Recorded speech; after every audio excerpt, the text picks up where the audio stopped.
Yo mga lods, mga sir, good afternoon. At ayan, pinauwi tayo ng maaga.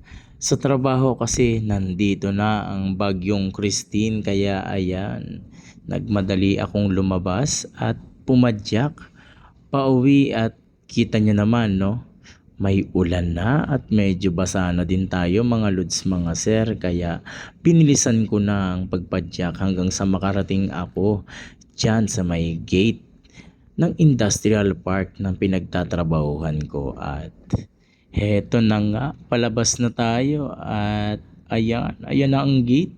Kahit papaano ay may mga pumapasok pa rin mga lods, mga sir, kahit may bagyo talagang nandun yung dedikasyon.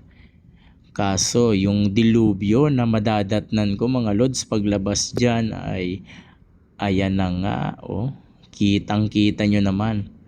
Dapat talaga ay hindi ako dadaan dyan, kaso iniisip ko baka mababaw pa yung tubig. Kaso yan ang nadatnan ko mga lods, mga sir, kaya no choice ako at nasa gitna na din ako niyan mga lods, mga sir. So chinaga ko yung bahang yun para makatawid lang dito. At ayan, nagtanggal na tayo ng tsinelas mga lods, mga sir, kasi hindi na kaya at nag-i-slide na din pati ako mga lods, mga sir. Oh, kita nyo yan, padyak na nakapaa. At ayun, ang tapang ni kuya, talagang gustong gusto niya pang tumawid, pero heto ako'y nagpatuloy sa aking paglalakbay at sinuong ang baha mga lods, mga sir.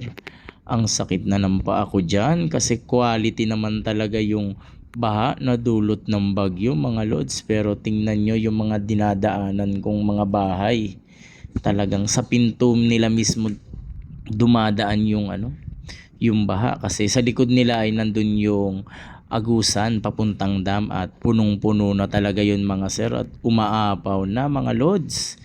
Kaya ayan, kawawa yung mga nakatira dyan. Napatigil nga pala ako dyan mga lods, mga sir, kasi ramdam ko na din yung pagod at sakit ng aking paa. Kasi nakapaa na ako dyan habang naglalakad, kasi kung magsusuot pa ako ng tsinelas, talagang magagrabe yung aking paa. At ayan, kitang kita nyo naman kung paano binuwal ng baha yung bakod ng isang bahay dito, kasi nasa likod lang ng mga bahay na yan yung daanan ng tubig papuntang dam. Oh, kitang kita nyo naman, kawawa mga lods yung mga nakatira dyan. Pero no choice mga idol, kasi nandyan na yan eh.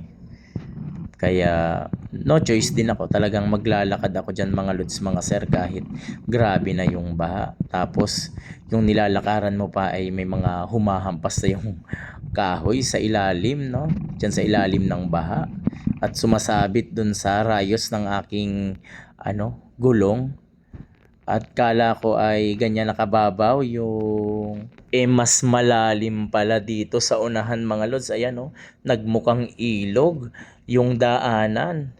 Halos di ko na makita yung daan dyan mga lods, buti na lang kabisado ko yung daan dyan. Alam ko kung saan ako dadaan pag ganyang baha, kaya hindi ako nalubog sa kung anumang sikretong butas na pwede mong maapakan dyan mga lods, mga sir. At kahit papano ay may mga bikers pa rin talagang nagpipilit pumasok. At ayan, salamat kay Manong at binigyan niya ako ng kaunting pahinga dyan, kaya nakabawi ako ng kaunting lakas. Ang sakit na ng katawan ko dyan mga lods, mga sir, kaya maya maya ay nagpatuloy na ako sa aking paglalakbay. At nakasalubong ko si Idol, papasok pa daw siya sa trabaho, pero sinabihan ko siya na wag nang tumuloy kasi hanggang dibdib na yung baha dyan.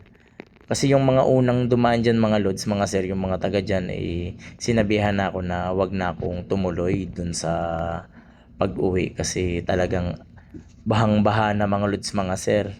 Kaya tsinaga ko na lang talagang lampasan yung baha, kasi kailangan na kailangan kong makauwi at maaga pa naman mga lods, mga sir. So ayan, kita nyo naman, no, ang daming nakasabit na dahon at kung ano-anong plastic dyan sa gulong ng aking bike. At ayan, may nag-overtake pang naglalarong bata, kala siguro ay papatulan ko siya, kasi pagod na ako mga lods, mga sir, kaya hinayaan ko na lang na mag-enjoy siya sa paliligo sa ulan mga lods. Kitang kita nyo naman, di ba?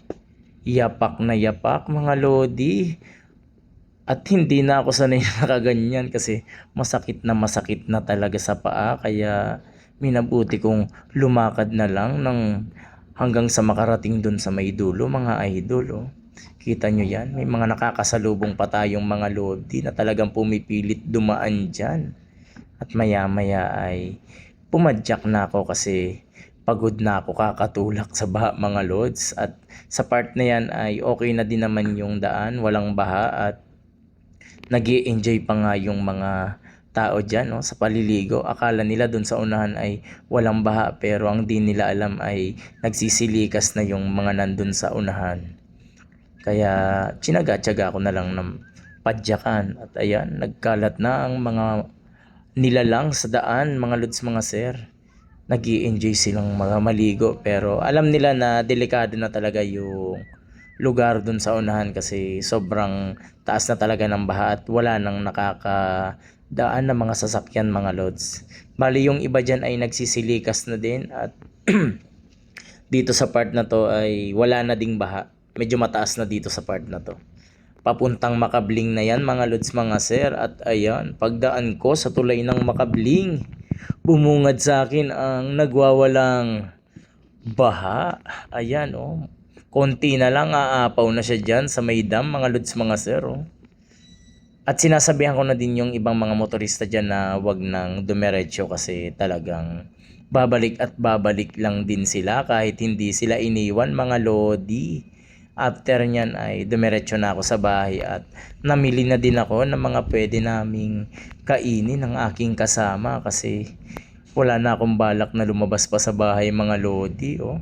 Kitang kita nyo naman. Oh. Diniretso ko na yung pagpidal ko kahit nakapa ako, mga lods, mga sir. At maya maya ay ayan, safe tayong nakarating sa aking boarding house, mga lods. Nakapaapa at kitang kita nyo naman yung mga nakasabit dyan sa aking bike.